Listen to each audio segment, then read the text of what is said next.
चारधाम यात्रा 19 अप्रैल से शुरू होने वाली है। पिछले साल हमने देखा था कई बड़े हादसे हुए थे। इस बार यूकाडा क्या करने वाला है जिससे इन हादसों पर रोक लग सके? हमारे साथ बात करने के लिए यूकाडा के सीईओ हैं, जानते हैं उनसे। सर, 19 अप्रैल से यात्रा शुरू होने वाली है और पिछली बार हमने देखा कई बड़े हादसे हुए, उससे क्या सबक लिया है और किस तरह से इस बार संचालित की जाएगी हेली सेवा?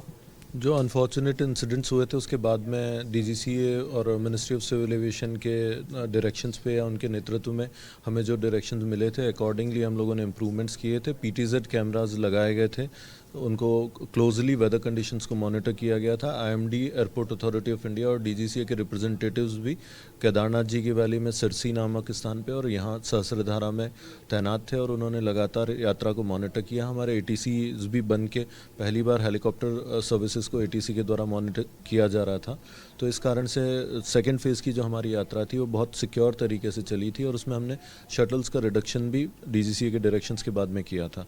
तो सिमिलर लाइन पे अभी हमारे पीटीजेड कैमरास को लगाए जाने को लेके या AWOS और सीलोमीटर्स जो हैं उसका टेंडर हमारा फाइनल हो गया है, तो जल्दी वो भी इंस्टॉल हो जाएंगे, तो उससे हमें वेदर कंडीशन पे बहुत सटीक जानकारी मिलेगी। साथ ही हमारा केदारनाथ जी और बद्रीनाथ जी में भी 2 नए ATCs शुरू होने वाले हैं, फंक्शनल होने वाले हैं, तो जब वो बन जाएंगे तो वहाँ पे precise information airport authority of India और जो दूसरे रिप्रेजेंटेटिव होंगे उनके माध्यम से हमें प्राप्त होगी। तो हम सर्वोच्च प्राथमिकता यही है कि सुरक्षित तरीके से हम तीर्थयात्रियों को यात्रा करवाएं और इसी क्रम में डीजीसीए के इंटरमीडिएट या जो उन्होंने इमीडिएट मेजर्स लेने और मिड टर्म मेजर्स लेने के लिए हमें डायरेक्शंस दिए उनको कंप्लायंस करवाया जा रहा है। के रूट्स हमारे फाइनल किए जा रहे हैं, उससे हम पूरा जो रूट होगा उसके डिविएशन पे आसानी से हेली कंपनीज़ को डायरेक्शंस दे पाएंगे। तो के रूट्स का पब्लिकेशन जल्दी होने वाला है। हमारा लाइव ट्रैकिंग भी इस बार हम लोग करवाने वाले हैं और इसी तरीके के और सुधार जो है हमारी कोशिश रहेगी कि उनके माध्यम से हम किसी भी दुर्घटना की संभावनाओं को रोक सकें। एक सवाल उठता है क्षमता पर कि कितनी फ़्लाइट्स पर डे उड़ेंगी, क्योंकि कई बार देखा गया कि क्षमता से ज़्यादा हवाई यात्रा होती है, जिस पे एक बड़ा आरोप लगा था पिछली बार।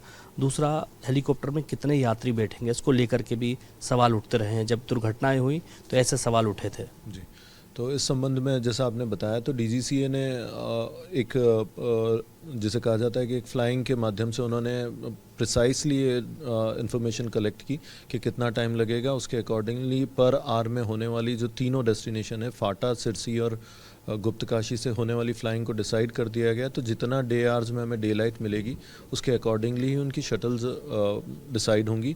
लास्ट ईयर हमारी जो शटल थी वो रिड्यूस करते 184 के आसपास रखी गई थी सेकंड फेज़ में, तो कमोबेश उसी के अराउंड हमारा रहेगा। डे आवर्स ज़्यादा मिलने पे वो अराउंड 200 होगी और बाद में जब सनलाइट हमें कम मिलेगी और सूर्यास्त जल्दी होगा तो उसमें 184 के आसपास रहेगा। हेली कंपनियां मुनाफे के लिए कई बार देखा है कि बिना परमिशन के भी हेलीकॉप्टर उड़ा देती हैं। पिछली बार कुछ जो पायलट थे उनको भी प्रतिबंधित किया गया था। इस बार हेली कंपनियों को क्या सलाह दी गई है?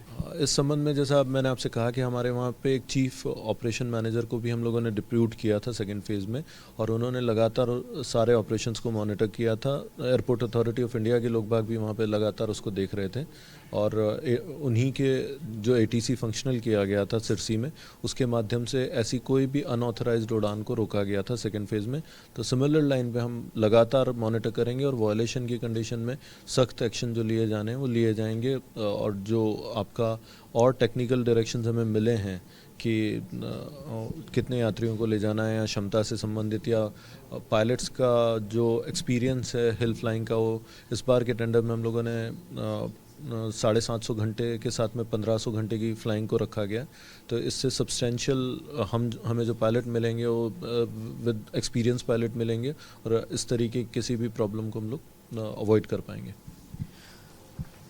19 अप्रैल से इस बार यात्रा शुरू होने वाली है। पिछली बार जिस तरह से देखा था कि दुर्घटनाएं हुई थी, इस बार सरकार इसको लेकर के बेहद संवेदनशील है। यूकाडा पूरी सावधानी बरत रहा है और किसी भी तरह से किसी प्रकार की कोई दुर्घटना ना हो, इसका पूरा ख्याल रखा जाएगा।